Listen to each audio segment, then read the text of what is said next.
اگر ذہنوں میں موجود ہے وہ تو ہے ذہن کے اندر، جب تک کہ شیعہ سنی مسئلے کا واقعی کوئی حل نہ ہو، اور واقعی حل اس کے بغیر ممکن نہیں ہے کہ ایسے تمام مطبوعات پر پابندی لگے جن میں صحابہ کرام پر، ازواج مطہرات پر رقیق حملے کیے گئے۔ وہ کتابیں یہاں بکتی ہیں، ڈرلے سے چپتی ہے، وہ جو کچھ ہے بکواس کرتے ہیں لوگ۔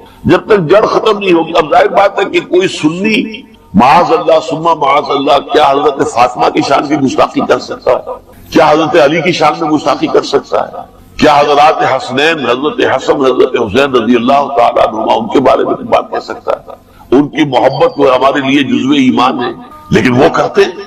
وہ حضرت عائشہ پر، حضرت ابوبکر پر، حضرت عمر پر تو شدید ترین، حضرت عثمان پر شدید ترین، اشد ترین، یہ سب کچھ کرتے ہیں۔ اب کیا کیا جائے؟ جب تک کہ اس کا معاملہ جو ہے، وہ ایک دفعہ جو بنی تھی کمیٹی نواز شریف صاحب نے بنائی تھی، اس میں بیک آؤٹ کر گئے جو شیعہ تھے اور کچھ بریلوی بھی، وہ ناکام ہو گئی، ورنہ اس میں جو میں نے تجویز پیش کی تھی کہ اس کے اوپر 14 سال کی سزا ہونی چاہیے کم سے کم، اگر جو بھی خلفائے راشدین، صحابہ کرام، ازواج مطہرات، ان کی شان میں گستاخی اور نازیبہ باتیں ہوں۔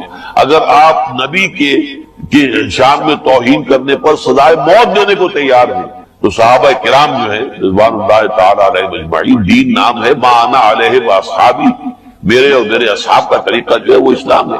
ان کے تحفظ جو ہے ان کی بھی ہونی چاہیے، ان کی عزت کا اور ناموس کا۔ لیکن یہ کہ جب تک یہ نہیں کریں گے تو کیا ہوگا؟ نام بدل جائیں گے، ٹائٹل بدل جائیں گے۔ وہ پھوڑا جو ہے یہاں نکلا تھا، یہاں آپ نے پولٹس باندھ کے اس کو پھوڑ دیا، بہ گیا مواد، وہ پھوڑا کہیں اور نکل آئے گا، اس لیے کہ اندر ڈائبٹیز ہے، آپ کو تو شوگر کا مرض لاحق ہے، تو پھر تھوڑا ادھر نہیں تو ادھر، ادھر نہیں تو ادھر نکلے گا، تو اس سے کوئی حاصل نہیں ہوگا۔ ایک شخص کا کارنامہ، وہ یہودی فتنہ گر، وہ روح مسجد کا بروز، ہر تباہ ہونے کو ہے اس کے جنون سے تار۔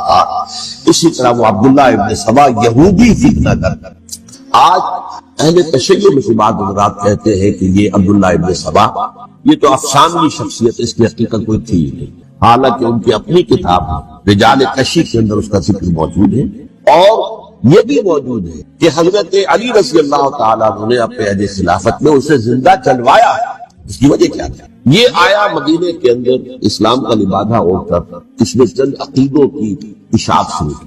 سب سے پہلے حضرت علی کو خدا ہے، گاڈ انکارنیٹ، اوتار کا تصور، جیسے ہندوؤں میں ہے رام چندر جی خدا کا اوتار، اور عیسائیت میں بھی پہلے گاڈ انکارنیٹ کا تصور تھا کہ حضرت مسیح خدا کا اوتار، انکارنیشن آف گاڈ۔ تو اس نے کہا کہ حضرت علی تو خدا کا اوتار ہے، خدا ہے۔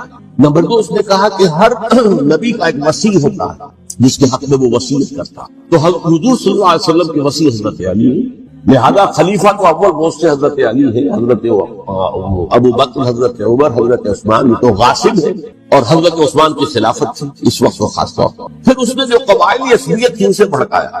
قرآن جو عصبیت چل رہی تھی قریش کے اندر، وہ دو گھرانے ایک دوسرے کے مد مقابل تھے۔ دیکھیے، ایک ہوتا ہے قبیلہ، ایک ہوتا ہے گھرانہ۔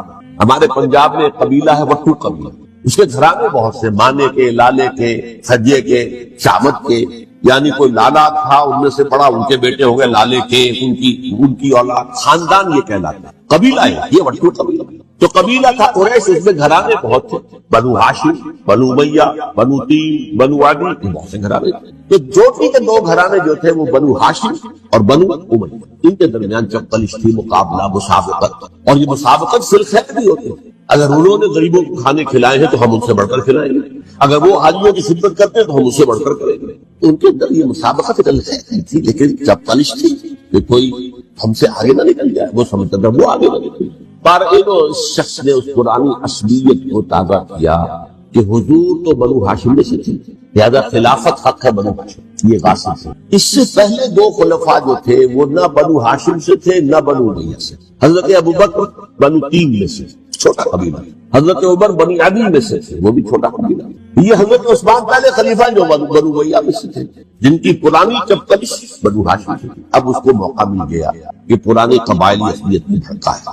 یہ ہے اصل میں اس فتنے کا پس منظر عبداللہ ابن سبا نے جو آ کر پھیلایا، اور اس کی تفصیل میں اس وقت میں نہیں جا سکتا، کیسے یہ فتنہ پروان چڑھا، کیا انہوں نے اسٹریٹجی اختیار کی، کہ یہ کیا کرتے تھے، گروہ بنا کر بھیجتے تھے لوگوں کو، کوفے میں جاؤ تو وہاں پر دمشق کے گورنر کے خلاف اور مصر کے گورنر کے خلاف الزامات لگاؤ، اس نے یہ کیا، وہ غبن کر گیا، وہ یہ کر گیا، وہ خیانت کر رہا ہے، وہ رشتہ داروں کو پاٹ رہا ہے، اور عثمان کے خلاف بھی تقریریں کرو رضی اللہ تعالیٰ عنہ۔